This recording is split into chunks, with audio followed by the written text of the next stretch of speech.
Bismillahir-Rahmanir-Rahim.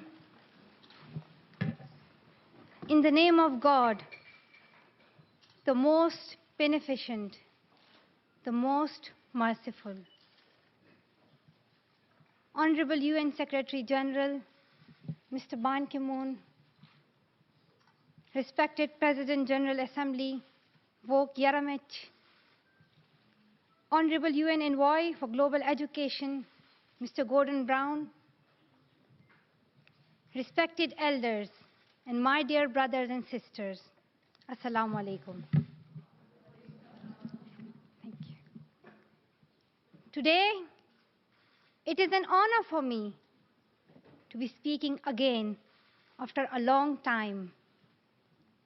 Being here with such honorable people is a great moment in my life. And it's an honor for me that today I'm wearing a shawl of Benazir Bhutto Shaheed. I don't know where to begin my speech. I don't know what people would be expecting me to say. But first of all, thank you to God, for whom we all are equal. And thank you to every person who has prayed for my fast recovery and a new life. I cannot believe how much love people have shown me. I have received thousands of good wish cards and gifts from all over the world. Thank you to all of them. Thank you to the children whose innocent words encouraged me. Thank you to my elders whose prayers strengthened me. I would like to thank my nurses, doctors, and the staff of the hospitals in Pakistan, in the UK, in the UAE government, who have helped me to get better and recover my strength. I fully support Mr. Ban Ki-moon, the Secretary General, in his Global Education First initiative, and the work of the UN Special Envoy, Mr. Gordon Brown, and the respected President General Assembly, Vok Yaramich. I thank all of them for their leadership that they continue to give. They continue to inspire all of us to action. Dear brothers and sisters, do remember one thing. Malala Day is not my day. Today is the day of every woman, every boy, and every girl who have raised their voice for their rights.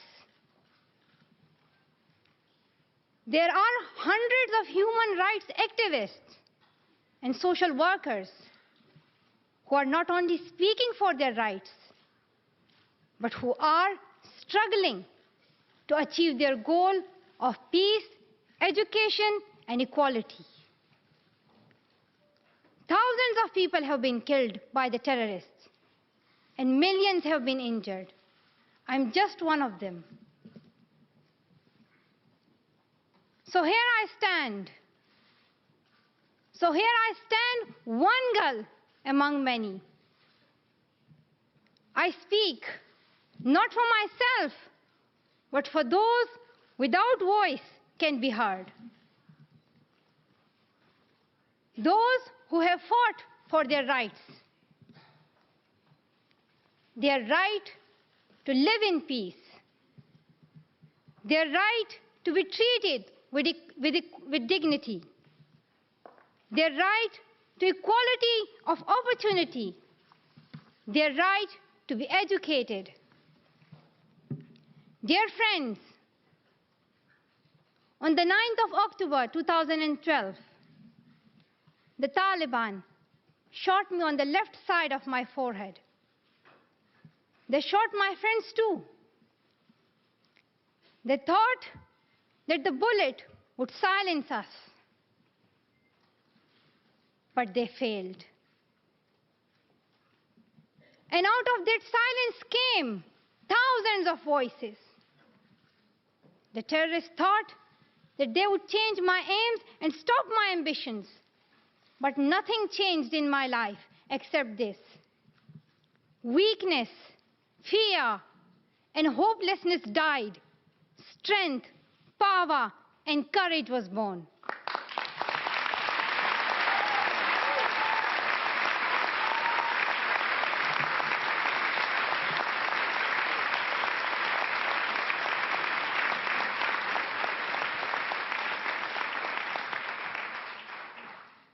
I am the same Malala.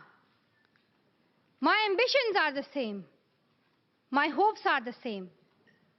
And my dreams are the same. Dear sisters and brothers, I'm not against anyone. Neither am I here to speak in terms of personal revenge against the Taliban or any other terrorist group. I'm here to speak up for the right of education of every child.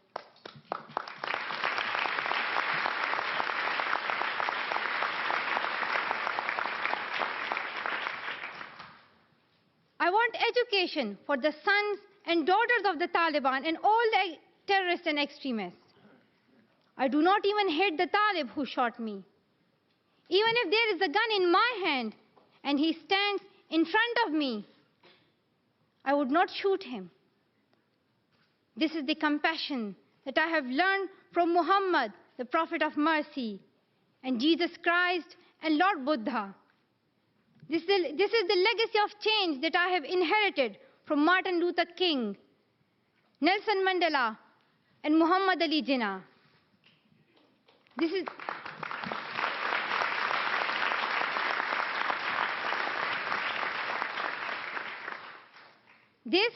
the philosophy of non-violence that I have learned from Gandhiji, Bacha Khan, and Mother Teresa.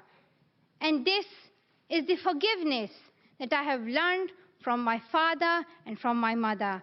And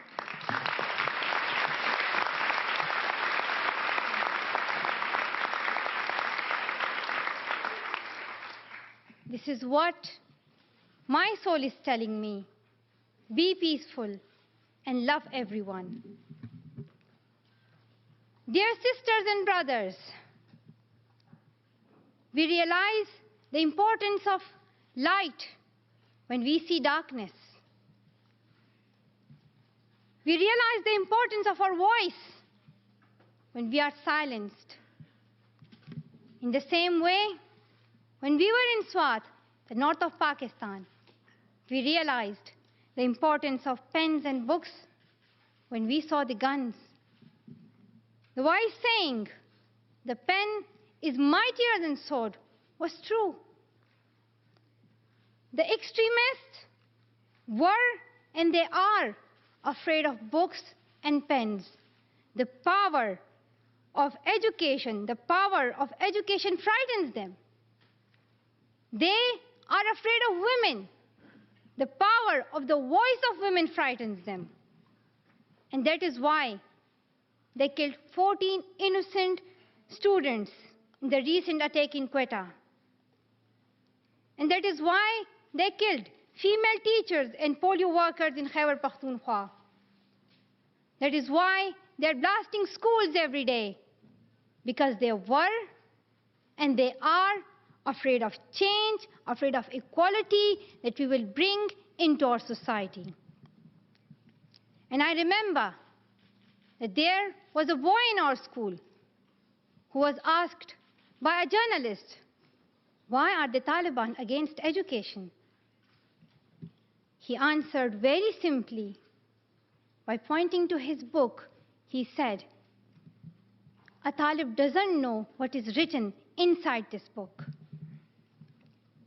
They think that God is a tiny little conservative being who would send girls to the hell just because of going to school. The terrorists are misusing the name of Islam and Pashtun society for their own personal benefits.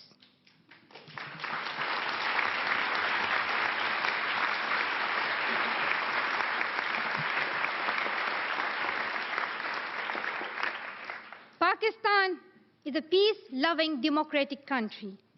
Pashtuns want education for their daughters and sons. And Islam is a religion of peace, humanity, and brotherhood. Islam says it's not only each child's right to get education, rather it's their duty and responsibility. Honorable Secretary General, peace is necessary for education. In many parts of the world, especially Pakistan and Afghanistan, terrorism, wars, and conflicts stop children to go to their schools. We are really tired of these wars. Women and children are suffering in many ways in many parts of the world. In India, innocent and poor children are victims of child labor. Many schools have been destroyed in Nigeria. People in Afghanistan have been affected by the hurdles of extremism for decades. Young girls have to do domestic child labor and are forced to get married at early age. Poverty, ignorance, injustice, racism, and the deprivation of basic rights are the main problem faced by both men and women. Dear fellows, today I'm focusing on women's rights and girls' education because they're suffering the most. There was a time when women social activists asked men to stand up for their rights, but this time we will do it by ourselves.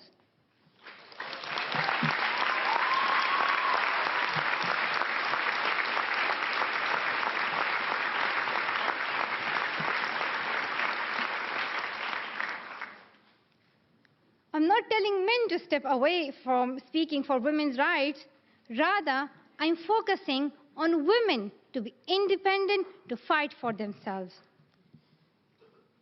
So, dear sisters and brothers, now it's time to speak up. So today, we call upon the world leaders to change their strategic policies in favor of peace and prosperity. We call upon the world leaders that all the peace deals must protect women's and children's rights. A deal that goes against the rights of women is unacceptable.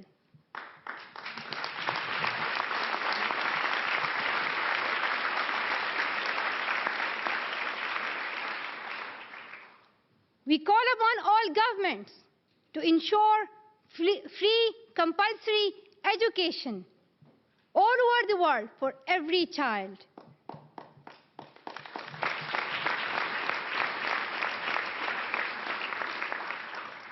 We call upon all the governments to fight against terrorism and violence, to protect children from brutality and harm. We call upon the developed nations to support the expansion of educational opportunities for girls in the developing world.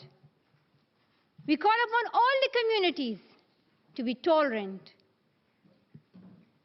to reject prejudice based on caste, creed, sect, color, religion, or gender, to ensure freedom and equality for women so that they can flourish.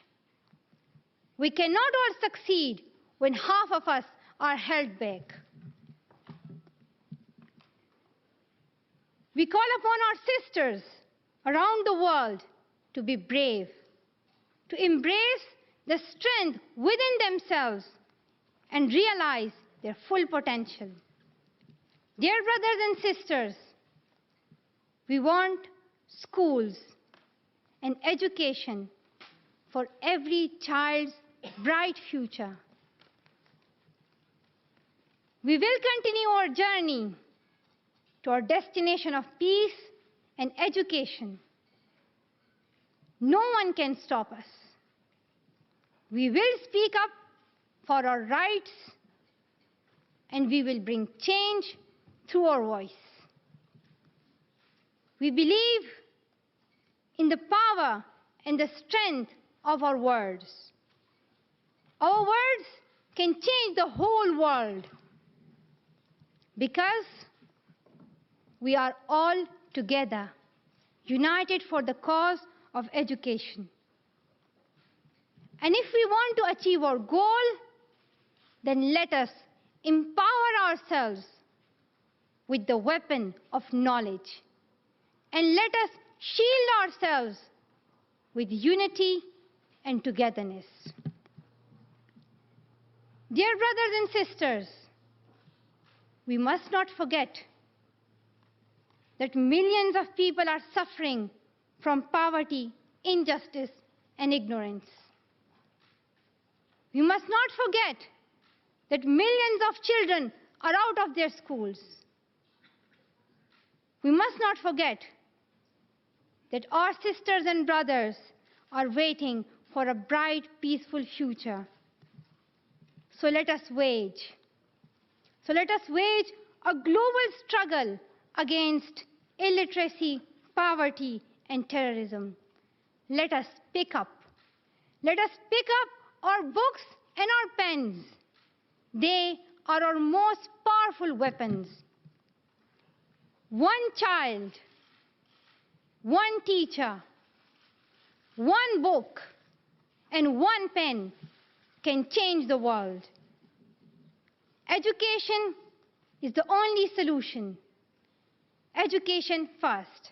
Thank you.